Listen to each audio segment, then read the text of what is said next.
আওয়াল ফিতিয়াতু ইলাল কাহফ। হে নবী স্মরণ করুন যখন অল্প কিছু যুবক গুহায় আশ্রয় নিয়েছিল দিন ইমান বাঁচানোর জন্য। অল্প কিছু যুবক, ওই সময়কার বুড়া, ওই সময়কার আলেম, ওই সময়কার মানুষটা আশ্রয় নেয় নাই। অতএব যুগে যুগে, প্রত্যেক যুগে এবং শেষ জামানাতেও আল্লাহ পাক আবারও দেখবেন যুবকদের রেভলিউশন ক্রিয়েট করবেন এবং যুবকরা ইনশাআল্লাহ তাআলা ঈমান, তাওহীদ, আল্লাহর পথে দাওয়াত, জিহাদ সব দিকে এগিয়ে আসবে ইনশাআল্লাহ।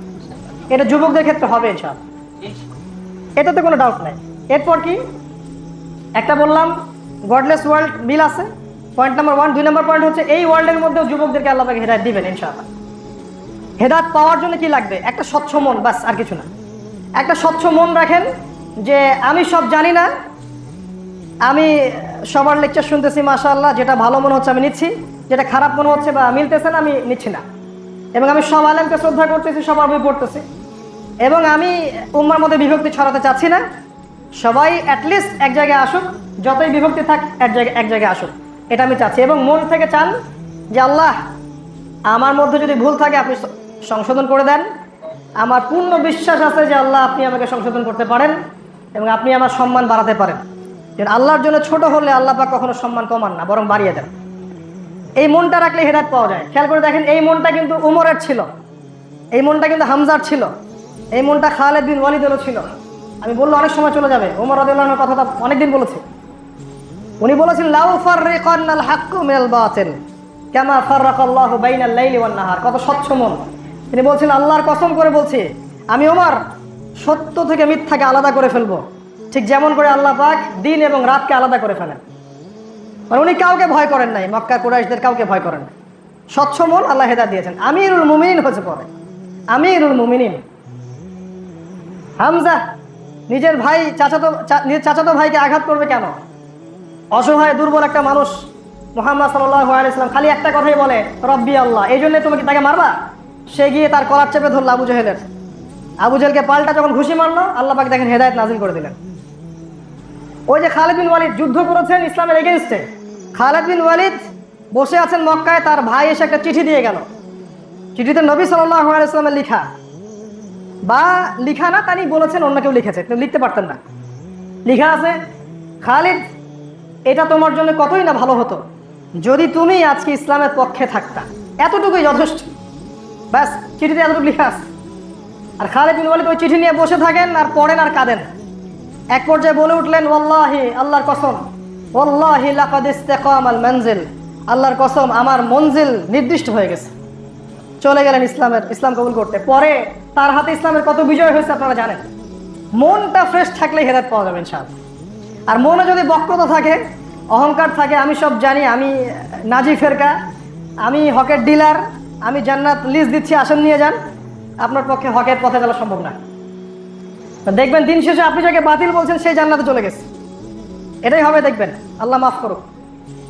যুবকদেরকে আল্লাহ হেদায়েত দিবেন। 3 নম্বর পয়েন্ট হচ্ছে যুবকদের মন, এই যে আত্মিক সম্পর্ক যেটা, এই যে যুবক ভাইরা দেখা হলে বলে আপনাকে আল্লাহর জন্য ভালোবাসে, তাকে কোনোদিন চিনিও না, জানিও না, কখনো দেখিও না, হয়তো রুহের কোনো জগতে দেখা হয়েছিল আর কি। এটা হাদিস, কিন্তু রুহের জগতেও দেখা হয়েছে আমাদের, না হলে আমরা আজকে এখানে বসতাম না। এই মনের যে মিলটা, এটা আল্লাহ পাক করে দিবেন। এটা আল্লাহ পাক এদেশ কেন, পুরো বিশ্বের বিভিন্ন জায়গা থেকে যুবকদেরকে আল্লাহ পাক এক জায়গায় মিলিয়ে দিবেন ইনশাআল্লাহ। এটা দলিল সূরা কাহফে আছে। আল্লাহ পাক বলেন, ওয়ারাবাতনা আলা কুলুবিহিম ইয কামু, আল্লাহ পাক তাদের মনগুলোকে একত্রে জুড়ে দিয়েছিলেন যখন তারা দাঁড়িয়ে গেল, সত্য নিয়ে দাঁড়িয়ে গেল এবং বলল, ক্বাল রব্বুনা রব্বুস সামাওয়াতি ওয়াল আরদ, আমাদের রব আল্লাহ, তিনি আসমান সমূহের রব, জমিনের রব, আমরা তাকে ছাড়া কাউকে ডাকবো না। আমাদের রুজুটাকে আল্লাহর দিকে দিচ্ছে। আমাদের একজন বলেছেন আজকে সকালেই আমাকে যে আমাদের সমস্ত দেশের মানুষের, এই মুসলিম উম্মার, এই দেশের মুসলিম উম্মার উচিত সবার আগে আল্লাহর কাছে তওবা করা। আমাদের উচিত আল্লাহর কাছে খালেস মনে আগে তওবা করা, আল্লাহ দিনের আমানত আমরা রক্ষা করতে পারি নাই, আমাদেরকে মাফ করে দাও এবং আমাদের ত্রুটিগুলোকে তুমি মিটিয়ে দাও, আমাদেরকে শক্তিশালী করো, তারপরে কিছু করতে পারবেন। আমাদের প্রতি আল্লাহ পাক অসন্তুষ্ট না হলে আমাদের আজকে অবস্থা হতো না। নিশ্চয়ই আমরা এমন কিছু করেছি যার ফলে আমাদের উপর আল্লাহ পাকের গজব চেপে আসছে, কোনো সন্দেহ নাই। এটা শুধু পরীক্ষায় না, এটা গজবও বটে। উম্মার এই বিভক্তি আমাদের গজব, আমাদের হীনমন্যতা আমাদের গজব। আমাদের দুনিয়া, যে দুনিয়ার বিলাসিতা, খালি গরুর লেজ ধরে থাকা, দুনিয়া দুনিয়া দুনিয়া। আর এক শ্রেণীর ওলামায়ে কেরামের তো সমস্যা 3 জায়গায়: মাথায় চিন্তার সমস্যা, পেটে মানে হচ্ছে দুনিয়ার পেট পূজার সমস্যা, আর একটা বুকে ভয়, হক কথা বলতে ভয় পায়। এই সমস্যার জর্জরিত এই জায়গায় আমাদের উচিত আগে তওবা করা আল্লাহর কাছে। একজন এই কথা বলেছেন সকালবেলা, আমি তার মেসেজটা দিয়ে দিলাম। তো হিজরত একটা পার্ট। আসহাবুল কাহফ দোয়া করেছেন, শুধু চেষ্টা করেছেন তা নয়, আমাদেরও দোয়া করা উচিত। 6 নম্বর, এটা 5 নম্বর। 6 নম্বর দেখেন, তারা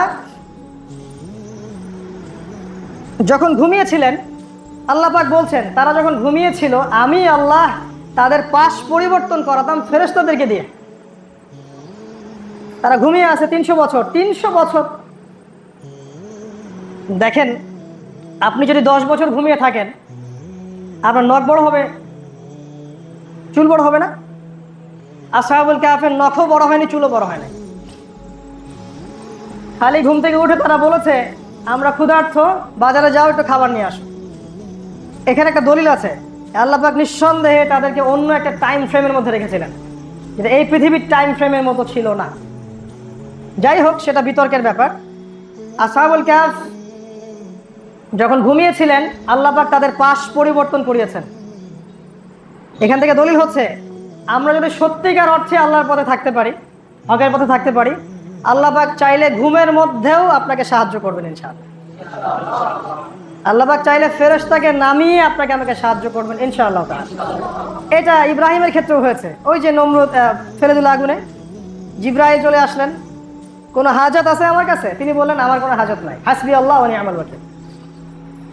ওই যে বদরের যুদ্ধ দেখেন, ফেরেশতা নেমে আসলো এবং তারা কাফেরদেরকে মারা শুরু করলো। উহুদের যুদ্ধের দিকে তাকান, নবীর 2 দিকে ফেরেশতা। আবু জেহেল তেরে আসতেছে নবীর দিকে, আসতে গিয়ে দেখলো সামনে আগুন, ফেরেশতারা দাঁড়ায় আছে। এমনকি যখন দাজ্জাল বের হবে, মক্কা মদিনায় ঢুকতে পারবে না, কোথায়, ওখানে কি থাকবে? ফেরেশতা। আল্লাহ পাক ফেরেশতাদেরকে দিয়েও আপনাকে আমাকে হেল্প করতে পারেন, সাহায্য করতে পারেন, নুসরা নামাতে পারেন, যদি আমরা হকের পথে থাকি। আর না থাকলে ফেরেশতা কখনো নামবে না। বিগত 100 বছরে ফেরেশতা নামছে কিনা আল্লাহ ভালো জানেন।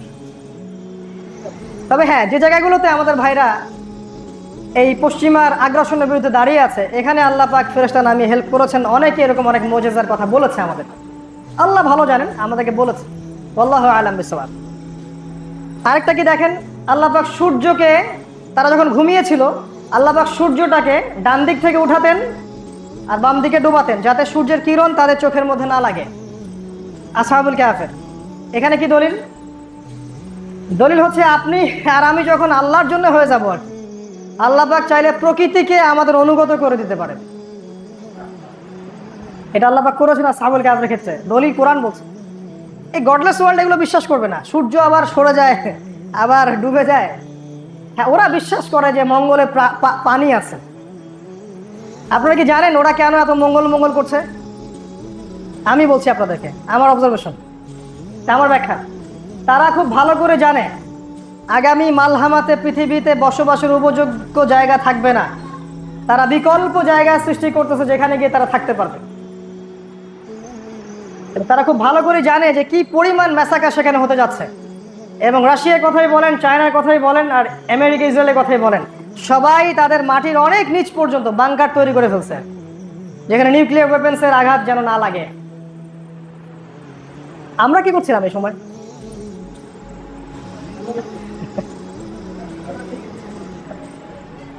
দেখেন,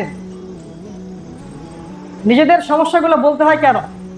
যাতে করে আমরা আমাদের অবস্থানটা স্পষ্ট করতে পারি যে আমরা আসলেই সেই জায়গায় নাই যেখানে আমরা দাবি করছি।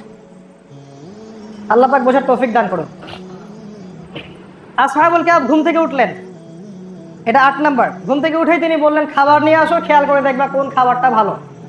এখানে দলিল হচ্ছে দাজ্জালের যুগে খাবার করাপ্টেড হয়ে যাবে, খাবার আপনি বিশুদ্ধ খাবার পাবেন না। এখন এই যুগে আপনি দেখেন কয়টা ফ্রেশ খাবার আপনি খুঁজে পাবেন।